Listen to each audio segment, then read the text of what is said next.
Have you ever heard of that show called Whatever Happened To, where they revisit old celebrities from several decades prior that have fallen off? I think Warhammer really should have that in universe. So, where you living these days? Squidward tentacles? Yes? Sign here, please. Nowhere. Great! And what have you been doing with yourself? Hi, I'm Chrono the Harlequin, and welcome back to Live from the Black Library, where today I want to talk to you about the endless suffering of Yvraine. For those who don't know, Warhammer has always had a bit of an issue with dropping characters that they hype up to be important. Like, they'll set up a character, have them do some amazing big stuff, show that, oh, they're gonna be super important to the narrative going forward, and then just vanish them. And I don't mean have them vanish in the setting, like go off into exile or disappear under mysterious circumstances while their ghost haunts the narrative, as is done with the Primarchs. I mean, literally just forget about them. Not even sunset their storyline, just drop them out of the narrative. A good example of this is Kaldor Drago, the current Grand Master of the Grey Knights and a lightning rod for a lot of hate back in the day. This guy was hyped up as huge. I mean, he could travel through the warp on his own one-man wrecking crew spree, and even carving the name of his predecessor onto Mortarion's heart after beating him in a one-on-one fight. You'd imagine someone like that would be quite important, however we haven't seen hide nor hair of him in a long time. Interestingly, this trend dates back all the way to the earliest days of Warhammer. I mean, its literal first novel series, specifically the Inquisition War trilogy, which saw the lead character, Inquisitor Jack Draco, uncover a huge plot to basically turn humanity into a hive mind, not to be confused with the Tyranid hive mind, and actually have the Emperor be resurrected as the Star Child. And once again, boom, never seen again. So, to preface, this isn't a new thing for Warhammer, it's just that Yvraine is the latest and most notable victim in recent memory. But before we get into it, I just want to say thank you so much for watching this video. Please subscribe if you have not already done so, consider supporting me on Patreon, checking out my merch store, or joining my Discord server, all linked down below, and without further ado, let's get into Yvraine and how she vanished from the narrative. The best place to start, obviously, is at the very beginning, back where she first came from. And when I say that, I don't mean in canon, though we will be getting to that. I mean like in the real world. Yvraine's character was first introduced in February of 2017, right at the tail end of 7th edition, with the campaign supplement, The Fracturing of Biel-Tan, as part of the Gathering Storm series. It's the second book in the trilogy, with the first being The Fall of Cadia, dealing with the fall of Cadia, the second being Eldari focused with the Fracture of Craftworld Biel-Tan, and the third being The Rise of the Primarch, detailing the resurrection of Rabute Guilliman. Hang on to that name, it will be important. This was all part of a larger push to sort of reintroduce the Eldari back into the setting. Things had become very stale, very Space Marine focused. Now, I know Warhammer has always been very much the Space Marine club to a lot of people, but it had really drifted from previous editions, where the Eldari were practically seen as the deuteragonists of the setting, the Lancer to humanity's leader. And I know I had said Warhammer had felt stale at the time, but still, for humans, there was a lot going on. They were fighting on a million fronts against every enemy and so on.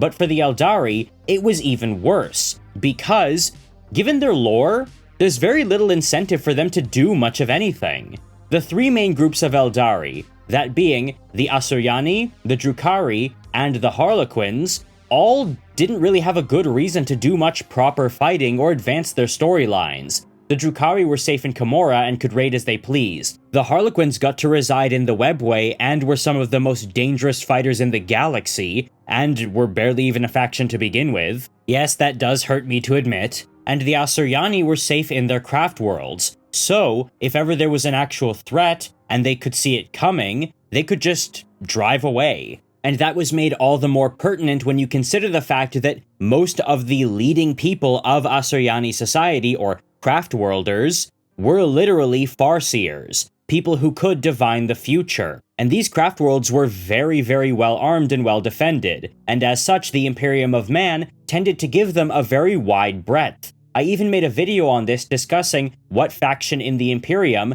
has the best relations with the Eldari other than the Grey Knights, and it was the Imperial Navy for that reason, because Eldari had very good void capabilities and were really good at fending off threats. That's a real shame because the idea of an ancient race on the brink of extinction fighting to secure its own survival makes for great storytelling, and could provide a lot of fodder for interesting scenarios and high-risk situations for them to be in. But they were just too good at it. They were too secure, too safe, and as such, there was no reason for them to get invested in the wider plot.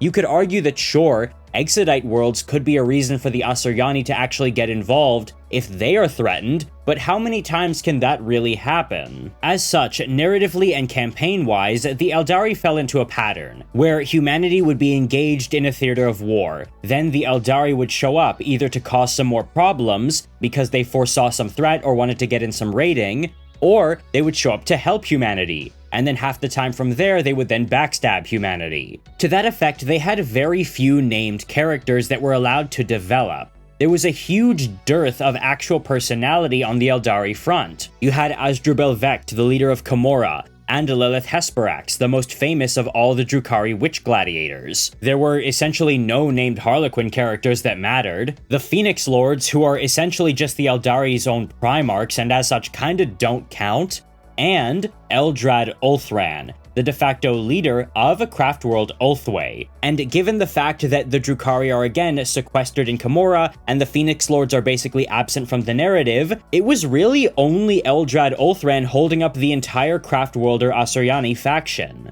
So something had to change. And that is where we got the transition from 7th edition to 8th. With GW moving the story significantly forward by destroying the fortress world of Cadia. As you know, this caused the Eye of Terror to spill out and basically cut the galaxy in two, and they thought, hey, with this big shakeup happening, now's a good time to bring in the Eldari with their own story. Something big, something existential, something that really feels endgame. And that brings us to Yvraine. Born on the militant craftworld of Bael'tan, she initially got her start pursuing the path of the Dancer. However, she would eventually grow tired of this and pursue the path of the Warrior. Specifically, she would become a Dire Avenger, after actually following an Avatar of Cain into battle. However, she would eventually master this path with time and then seek out a new one. Specifically, this time it would be the path of the Witch, and she would become a Warlock. But again, she would master all there was to know about this path,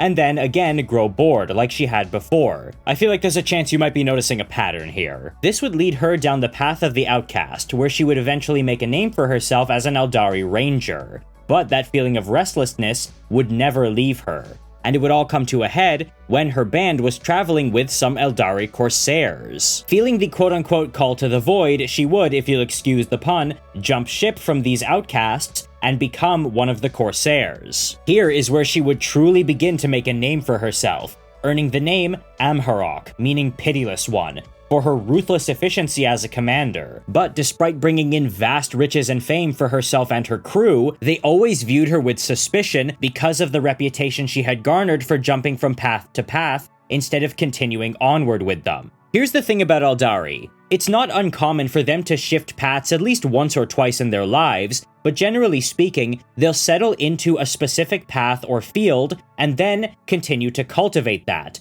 just getting better and better and advancing further and further. But Yvraine would get into a field, master it, and then instead of seeking advancement, jump to the next thing. Part of the reason she was able to do this is because she is apparently several thousand years old. But here's the thing. The Eldari are stated to live around 2,000 years, and that's because we know the fall of the Eldari by the 41st millennium was around 5 generations ago, therefore a little over 10,000 years. This is because, as we know, it was the fall of the Eldari that prompted the Emperor to finally launch the Great Crusade. And that fact comes to us in the book Ghost Warrior, from the Rise of the Ynnari series, so we know it's not dated information. Now, this doesn't apply to the Drukhari because they extend their lives by indulging in the suffering of others, but for the regular Eldari, the Craftworlders, we only really know of one who is obscenely old, that being Eldrad Ulthran, who's about 10,000 years old at this time. This can tell us that either Yvraine isn't really mastering these paths, she's unnaturally old, or she's just like an insane savant. Whatever the reason may be, she would continually press her crew into more and more dangerous situations as a means of sort of thrill-seeking,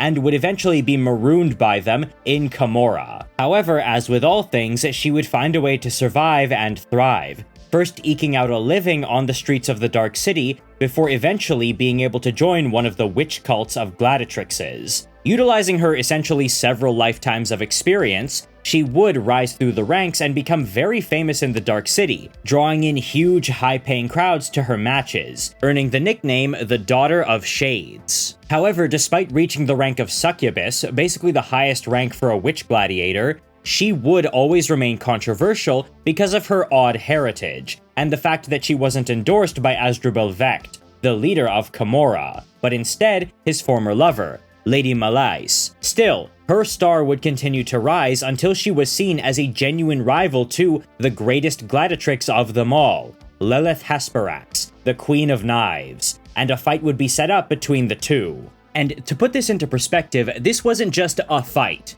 This was the fight. Like UFC heavyweight championship match, live from Las Vegas pay-per-view kind of fight. Like, they even had run-up, where they had tons of witches fighting at the same time, and Tyranids, and Space Marines armed with knives, and so on, all to just get everybody hyped up for this fight. And by all means, it was great. However, Hesperax is in a level all her own, and as such was more or less toying with Yvraine for most of the fight.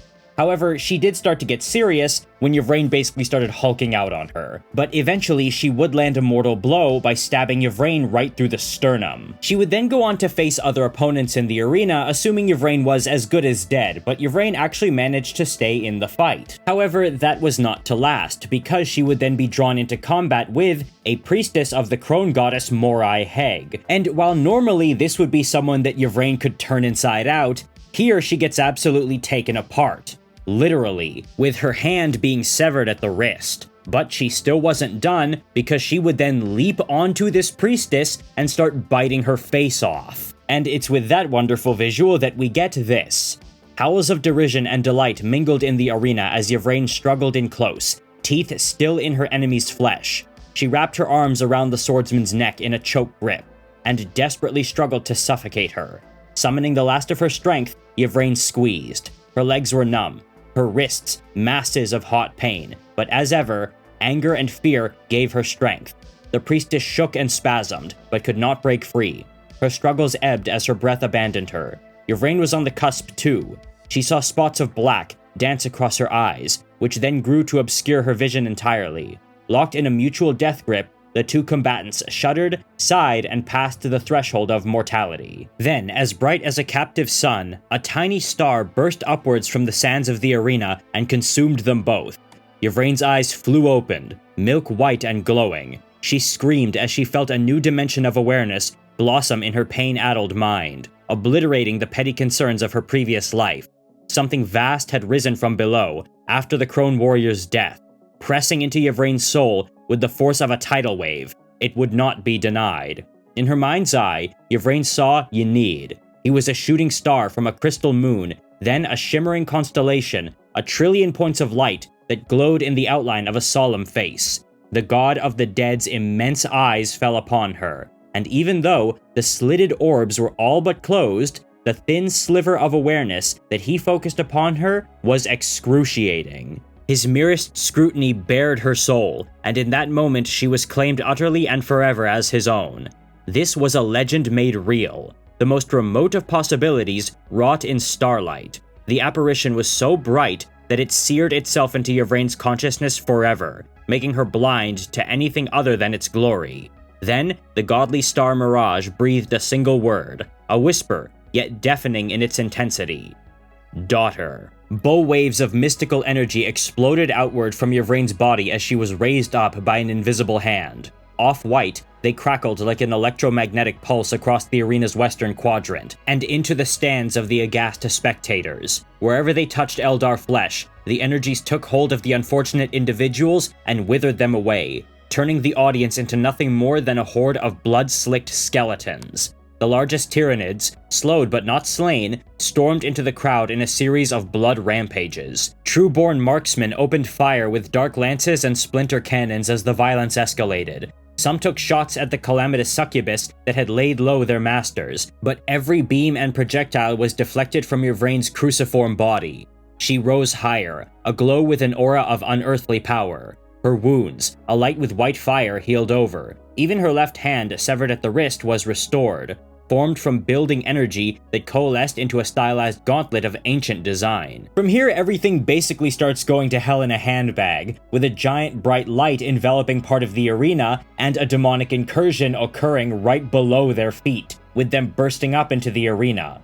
Slaughter, as you can imagine, ensues, and a lot of the ire is directed at Yvraine, who has to fend off snipers and eventually some incubus who are coming to kill her. But she is saved at the last moment along with some of her surviving witches called Blood Brides by a mysterious swordsman called the Vizard, and she recognizes this person as someone who was a mentor to her beforehand. Specifically, he had trained her in swordsmanship all the way back when she was a dire avenger, and apparently developed very strong feelings for her. And the reason he's here is because he's apparently been stalking her across the cosmos. Like, when he found out she became a Corsair and then a killer in Camorra, he followed her all the way there, leaving his own shrine to do so, something that exarchs do not do. Also, interestingly, in his time following Yvraine, he would end up becoming a high-ranking incubus himself, or at least posing as one, and during this time, having killed other incubi for the top spot, he would gain a close connection as well to Ynnari, meaning all of this was kind of like predetermined somehow. And to top off how predetermined this all was, you know Eldrad Ulthran? Well, as it turns out, right as all of this was happening in the arena, on the other side of the galaxy basically, he was performing a ritual to try and awaken Ynnari, but was stopped by the Death Watch. This would still, however, get Ynnari to stir, and cause all of this to kick off. So Yvraine, now empowered, chosen by a god, and now having the ability to absorb the souls of people she kills, would flee from Camorra with the help of the Vizard. And interestingly, her sword would be transformed into an ancient Eldari relic called a Crone Sword, named Ka'Vir. The party, however, wouldn't really have much time to sweat the details because they were being hunted by Asdrubal Vecht, who was very mad that they had caused something called the Disjunction. Specifically, this was a mass demonic incursion into Camorra and a lot of destruction. Basically, think of it like an invasion and an earthquake. But don't you worry, because our band of heroes would find a way out of the Dark City by running into who else but Yvraine's old crew with their old ship. They would get on, and then effectively wedge the ship into a webway gate that people were going to pursue them through, thereby making it so that people couldn't follow them through and buying them time, but killing off a bunch of the crew in the process. So they would then start traveling through the webway on foot, but would be confronted by, guess what, a bunch of demonettes. However, they would be saved by a troop of harlequins, with the solitaire of said troop deciding to stay with Yvraine. And this group of roughly 50 individuals comprised the birth of the Ynnari. So where do they go from here? Well, since they needed the Crone Swords, they head to Yvraine's original craft world of Biel-Tan, because apparently one of them was embedded in the ship's superstructure. But when they arrive in the midst of a great battle between the forces of Slaanesh, led by the Mask of Slaanesh, and the forces of Khorne, led by Skarbrand. The Ynnari, who now have the Phoenix Lord Jane Zar on their side, are able to break up the fight and save the Infinity Circuit of the craft world. However, they then inform everyone of something called the Seventh Path. This is actually a way for Ynnari, the god of the dead, to be awoken without sacrificing the entire Eldar race, because that was the initial way to do it. Every Eldar would die, but then Ynnari would be born. However, she informs them that actually, if they just get enough power and get all 5 Crone Swords, they can awaken Ynnari no problem and everything will be great. But to that effect, she's gonna need that Crone Sword. And you can imagine that a lot of the Biel-Tani are not okay with that. Because remember when I said that the Crone Sword was in a wall?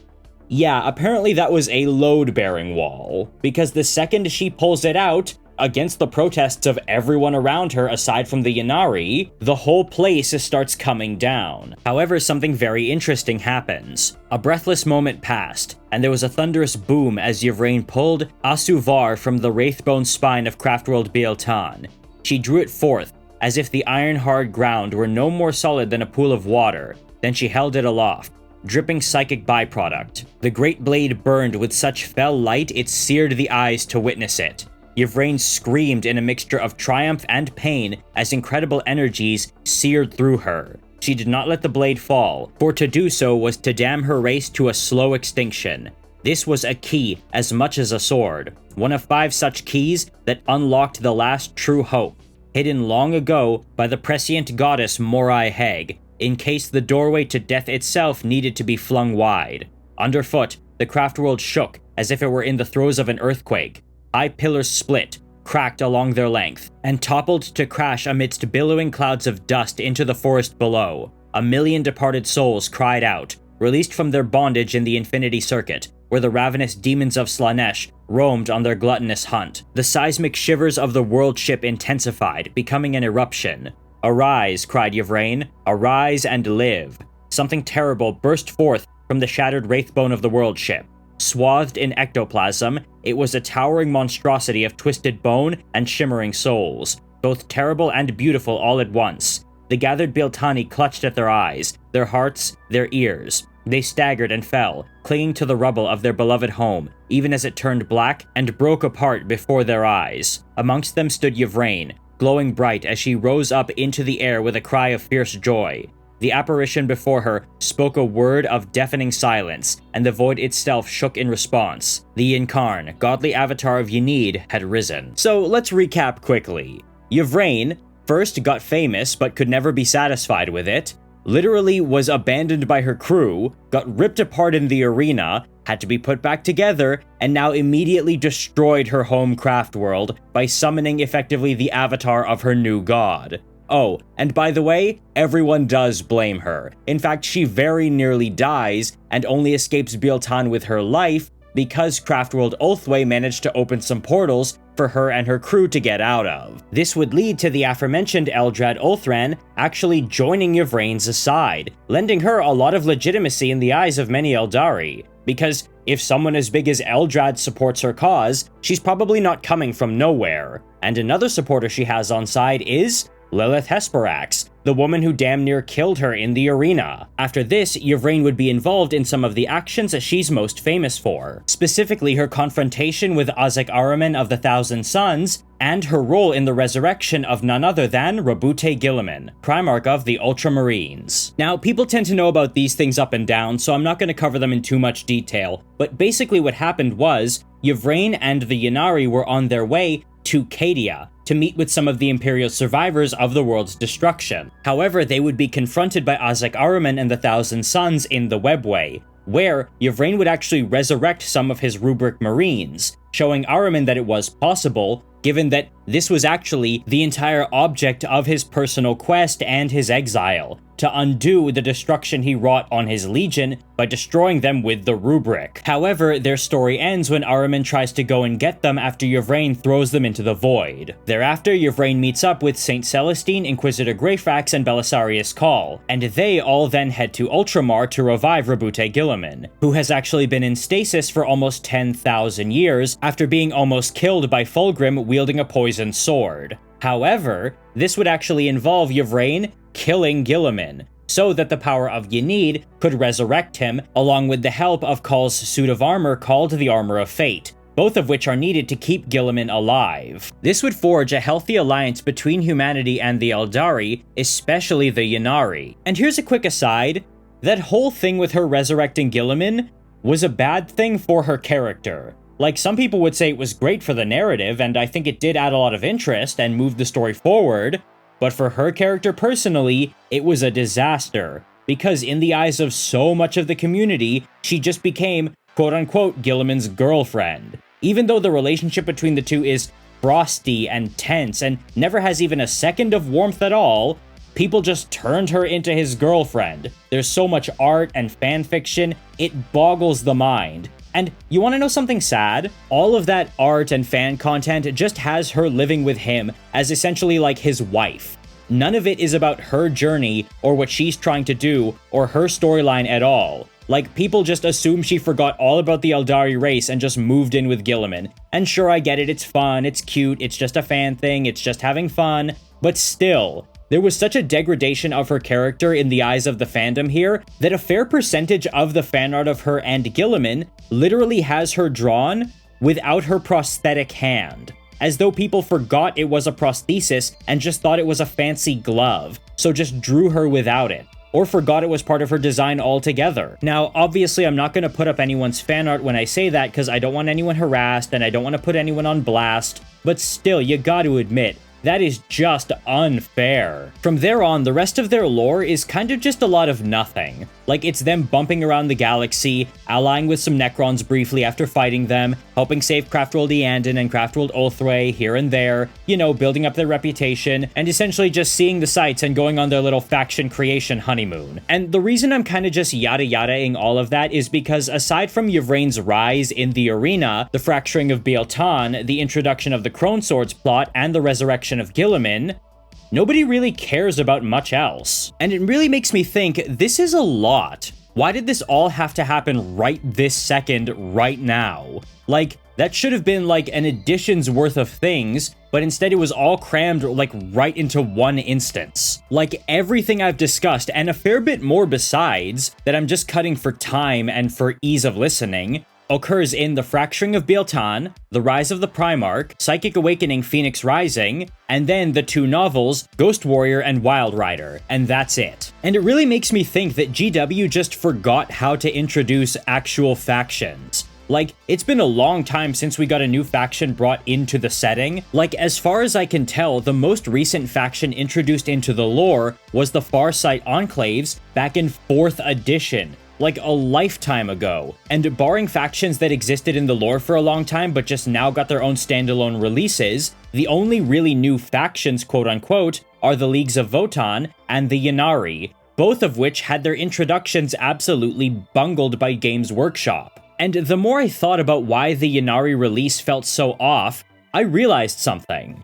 This is a D&D campaign. Like, this is literally how a lot of D&D campaigns function, with characters being given new objectives that vaguely interlock and then ping-ponging around. I would like to note though, I'm not really saying that's a bad thing. It's just generally not really what happens with 40k, simply because most people are somewhere for a reason. Like, people are sent there because they're deployed there. Remember, it is a largely military setting. So, everyone has either consolidated into a group for a reason, specifically orders, or they're gonna end up there because they're all there for the same objective, rather than people filtering in piecemeal for different reasons. However, here is where I think we can see some of the cracks kind of starting to show. Because this isn't typical of 40k, and as such, people might not be receptive to it. It doesn't really fit into what their notions of how a 40k story should go really is. And I'm actually going to pause the story here to talk about something, and it's the fact that I think part of the reason the Ynnari story failed is because they didn't have a strong antagonist. You see, Yvraine and her team basically go on a little tour of the galaxy, bumping into whoever for however long before moving on to the next thing. Nothing ever really sticks, so they don't have any stiff, recognizable, solid opposition. There is a good reason why the story between the Loyalist and Traitor Marines is always so front and center. It's such a good antagonistic relationship. Or the rivalry between, say, the Word Bearers and the Ultramarines, or the Iron Warriors and the Imperial Fists, keeps coming up over and over again. We are naturally drawn to that kind of conflict. But here, their biggest opposition are the forces of Slaanesh.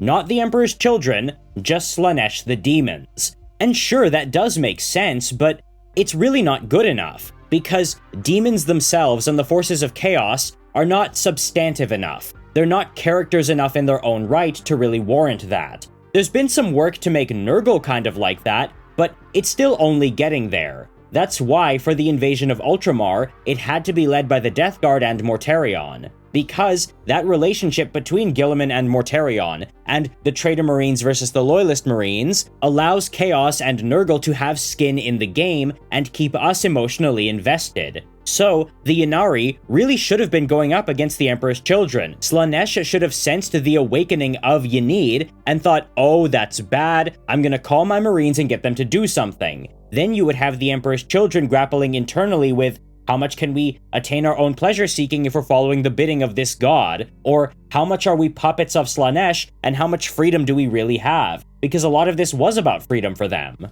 And hell, it could have brought back some very interesting faces, like Lucius the Eternal, one of the most famous Chaos Space Marines, or Eidolon, Lord Commander of the Emperor's Children, who I am also a big fan of. Furthermore, we also do have Fulgrim back now, so again, if you ever want to bring back the Ynnari, it should be in opposition to the Emperor's Children as he tries to run them down.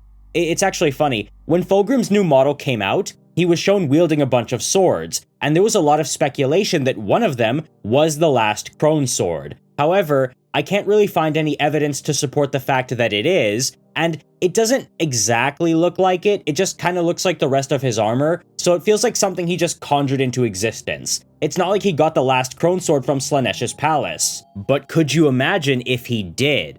Now suddenly, the Ynnari's goal becomes attainable, and that seems like the kind of stupid, reckless thing Fulgrim might actually do. He would do that for the drama and the irony of it, but it would backfire on him as the Ynnari try to focus on him and take him out so they can get that last sword. Hell, there was even that attempt to try and establish an antagonistic relationship with Azek Ahriman of all people, and I really wish they had stuck with that. But Ahriman has his own story, his own journey, and more things going on. But it's a real shame that plot point was abandoned. Ahriman should have become damn near obsessed with this person, trying to run her down after what she did, to extract the knowledge out of her, or to try and get her to do it again. What I'm saying is there were opportunities to give the Ynnari a strong antagonist that we're already familiar with, so we could become more attached to them, instead of just abandoning them. There were narrative outs for this situation, but they just didn't take any of them. And that's because they turned their story into this weird fetch quest, instead of making it about what it should have been about: conflict. Because Warhammer novels are, understandably, about war above all else, and that could be a war between two armies, or between two individuals, or two forces. But a war takes two to tango. So for a story to shine, there must be a consistent, identifiable antagonist for the protagonist to grapple with. Whether or not that protagonist is a hero is actually not consequential. In fact, some of my favorite novels are ones with Chaos Space Marines as the head. Let me explain it this way. Most literature is driven by conflict, and there are three types of literature: classical, modern, and postmodern, and there's actually a very famous chart that codifies the various conflict types therein. In classical, you have man versus nature, man versus man, and man versus God. Man versus nature is the will of man, that which can be controlled, versus uncontrollable forces of nature. Specifically, things that are inherent to reality versus humanity's ability to shape reality. Man versus man is the most simple one. It's the narrative of soul against soul, the clash of wills and ideals. And then there's man versus God, that being the clash between man and a higher moral power, be it a good moral or bad moral power, that decides man's fate. So you have the clash of agency. What can man decide versus what is decided for man? Then in modern, you have man versus society. This is different from nature in that instead of man going up against a static, immutable force that is independent from himself, he's going up against forces created by his fellow men, and therefore finds himself inherently isolated as opposed to opposed to something that was already there. Then you have man versus self. This is when the man looks inward and struggles internally. It could be with his past, with his thought process, with his morals, and so on. It's more introspective than a man fighting another man, because instead, you can't just defeat your enemy. You have to reconcile with him or be destroyed. Then, there's man versus no God, a man coming to the realization that there is no greater force, there is nothing deciding fate, and there is no guiding hand. He is alone to decide things by himself. Oftentimes a very isolating and depressing thought. In postmodern, you have man versus technology. How does man respond as technology outpaces him, and he suddenly finds himself outmoded and with less and less purpose? Moreover, what happens when the technology starts controlling the master? Then there's man versus reality. How does man respond when up is no longer up and the sky is no longer blue? When all that you knew about reality starts to break down, how do you bear yourself? Then there's man versus author, which is a complete metaphysical breakdown where someone realizes not only is there a god, but that god is actually just a man as he is, and he is not even a man.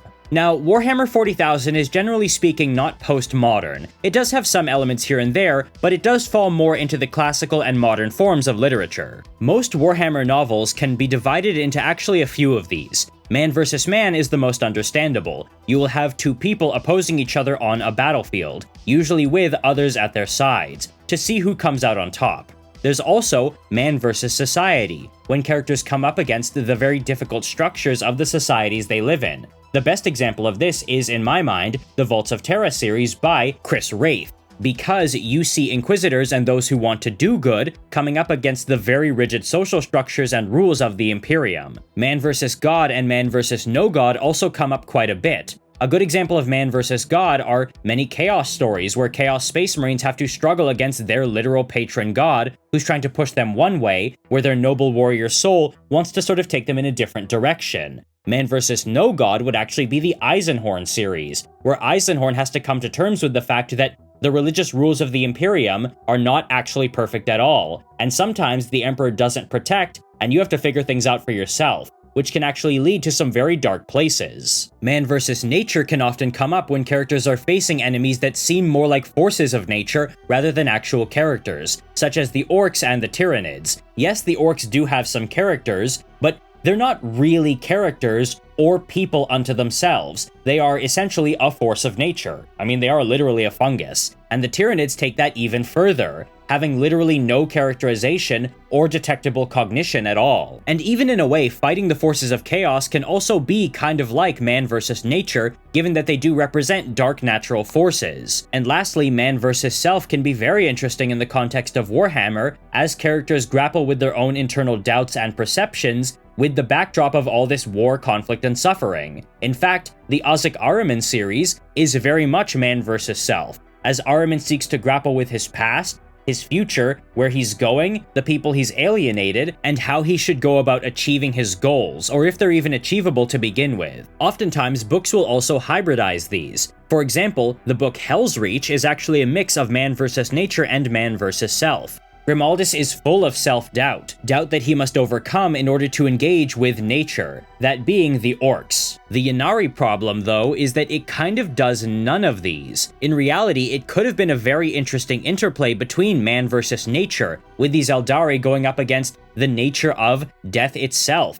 and Slaanesh as an immutable force that is coming for them. It could have been a very interesting narrative of man versus man, as they go up against those Eldari elements that oppose them, especially Asdrubal Vecht if he was more present in the narrative. It could have been very much a story of man versus society, as Yvraine has to struggle and work to get people on side and convince them that she's not crazy. Perhaps the independently minded Yvraine could have turned this into a story of man versus God, where she tries to reject this burden and this responsibility, but it is thrust upon her by a force greater than herself. It could have been a story of man versus self, as Yvraine and other members of the Ynnari struggle with the doubt of whether or not they're even on the right path or if they've all just gone nuts hoping for a solution. However, it kind of does none of these. When you actually look into the books, that being Rise of the Ynnari, Ghost Warrior, and Wild Rider, none of these things happen. They basically go to a place to find something, or do something, or follow up on a lead, get into a conflict, more Eldari join them in the fight, and then that's it. Yes, it is meant to build up the Eldari as an actual faction, but they don't really grapple with any of the angst and existential questions you would expect them to. Questions that, say, the founding members of the Black Legion had to confront head-on. Things that were very difficult for them, and that they had to overcome in order to become the Black Legion. Moreover, they're so clear and focused on what they want to do. They need to collect the 5 Crone Swords so that they can facilitate the rise of their god, Ynid, who will then defeat Slaanesh. And there is a question about whether or not that will result in the death of all the currently living Eldari or not. Problem is, that question is swept aside as Yvraine realizes, oh wait, no, we actually don't all have to die, partway into Wild Rider. You see, that should have stayed as a plot point and been this overarching thing, something that just looms over their head. Are they willing to make that sacrifice? How much trust are they willing to put in Yvraine and this plan? Well, apparently, it just got solved and wasn't a problem. They should have had that existential angst. The idea of a death cult willing to sacrifice itself for the greater good could have been an interesting plotline, and it's one GW has toyed with before, when, during the Horus Heresy, the Cabal told the Alpha Legion, hey, We want you to side with Horus to result in the extinction of humanity because it would save sentient life in the galaxy, the Alpha Legion were willing to consider that option. Instead, all the foibles, moral complications, and difficulties continually melt away one by one as we move through their story. They just keep getting more allies, and the rough parts get sanded off. Now, I realize I've gone off on like an almost 10-minute tangent here, but I really needed to get this out of the way. The Ynnari storyline was cancelled because it didn't sell well, and it didn't sell well because it wasn't written well, and this is why. Now, a lot of people tend to say they couldn't have continued the Ynnari storyline because, well, them succeeding would have resulted in the death of Slaanesh, a major part of the story, and the Eldari race being saved, which would have been a huge shift in the galaxy, and that can't happen. It would be like killing the Emperor. Yeah, you're kinda right, but they continually tease the possibility of the Emperor dying, or Chaos defeating the Imperium. There are a lot of factions with unattainable end goals that we know can never happen because it would crater the story. But the irony therein comes from the fact that the characters don't know that, yet struggle nonetheless. So it actually wasn't a big deal that their end goal was unattainable. But the writers seem to have gotten the wrong impression. They actually wrote it so that the Ynnari got 4 out of the 5 Crone Swords that would be needed to, kill Slaanesh and make everything great, but the last one is locked in the Palace of Slaanesh, basically soft-blocking them from ever achieving their goal. And they, in canon, acknowledge this as largely hopeless, so they're literally left not knowing how to proceed, and it's gotten to the point where their allies have started canonically deserting them. In the book Lilith Hesperak's Queen of Knives, we need an explanation for why she's back as a gladiator in Camorra after siding with Asdrubal Vekt's essentially mortal enemy at this point. And it's because she literally just got bored. She said she was done with Yvraine and done with her quest to get these swords and so on, so she just left. And Eldrad Ulthran, arguably the biggest asset to her, has also abandoned her, with lore stating, "The ritual, interrupted by Deathwatch Space Marines, succeeded only in awakening a sliver of Ynid's consciousness, and setting in motion the events that saw Yvraine become the Whispering God's High Priestess. For a time, Eldrad allied himself with the Ynnari, only to become disillusioned by their nihilism and instead seek the forgiveness of his people. In war-riven times such as these, Ulthwé can ill afford to refuse his aid." So she can't get the last Crone Sword, the Eldari are not willing to let themselves go extinct to raise a new god, her allies are deserting her one by one, and she has completely fallen out of the narrative with regard to her relationship with humanity, arguably one of her biggest and most pertinent achievements, establishing that alliance, because that has now shifted over to Craftworld Ulthwé. This role of an Eldar aide to Rabute Guilliman is now filled by Iliana Tase, a Farseer of Ulthwé who reports back to Eldrad Ulthran, who has a very strained but interesting relationship with Guilliman that comes up over and over and over again across the Indomitus Crusade books. So to that effect, what is even left? It really does feel like Games Workshop has taken Yvraine out back behind the shed and just shot her. And to really drive home how ruthless this was, please consider the fact that this wasn't normal plot progression. Like, oh, first we have a goal, then we start achieving it, then it turns out that, oh no, we actually can't achieve that goal for whatever reason. But that's not what happened here, because the whole thing about the last Crone Sword being in the Palace of Slaanesh was literally a retcon.